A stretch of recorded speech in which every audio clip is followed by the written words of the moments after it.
Баршаңызға қайырлы күн достар. Бүгін біз сіздермен осындай көкөністерді қысқа балғын түрінде дайындайтын боламыз, яғни сақтаймыз. Ең алдымен менің каналыма тіркеліп, қоңырауша белгісін басып қоюды ұмытпаңыздар. Менің каналымнан ерекше түрлі рецептерді қазақ тілінен таба аласыздар. Видеоны міндетті түрде соңына дейін қараңыздар. Ең алдымен керек заттарды мен осылай жуып дайындап алдым. Менде көкөністердің барлығы 1 килограммнан салынған: болгар, қызанақ, және укроп, петрушка, кинза, сәбіз, редька, яғни тұрып, және 1 пачка тұз қажет болады. Мен ең алдымен осылай тұрыптан бастадым. Осылай жақсылап турап алатын боламын. Сіздер өздеріңіздің қалауларыңыз бойынша кубик немесе осындай соломка әртүрлі фигурада турасаңыздар болады. Ол өз қалауларыңыз. Мен осылай ұзындау етіп турап алдым. Енді сәбізімді де дәл осылай ұзындау етіп турап аламын. Дәл осы рецептпен міндетті түрде жасап көріңіздер.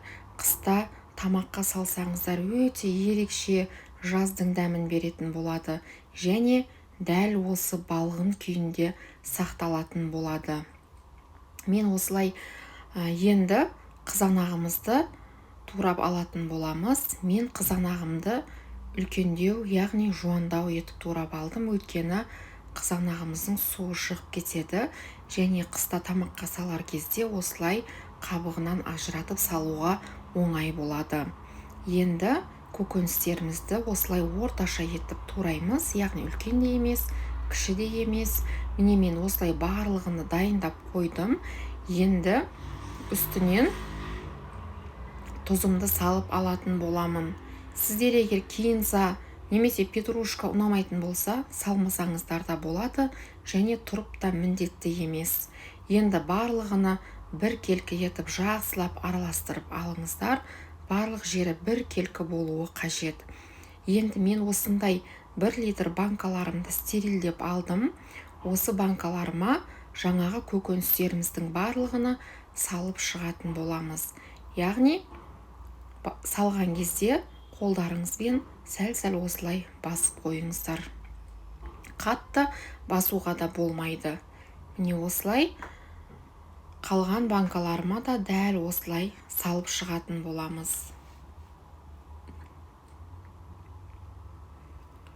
Енді менде табағымның соңында осындай су қалды, және жақсылап араластырамыз, тұзыны ерітетін боламыз.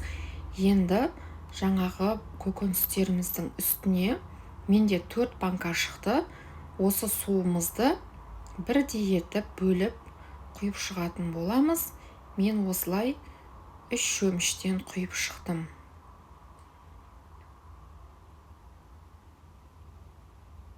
Енді осылай закрывашкамен жақсылап бұрап аламыз. Достар, қорықпаңыздар, ешқандай да атылмайды. Көкөністеріміз дәл өзі балғын күйінде сақталатын болады.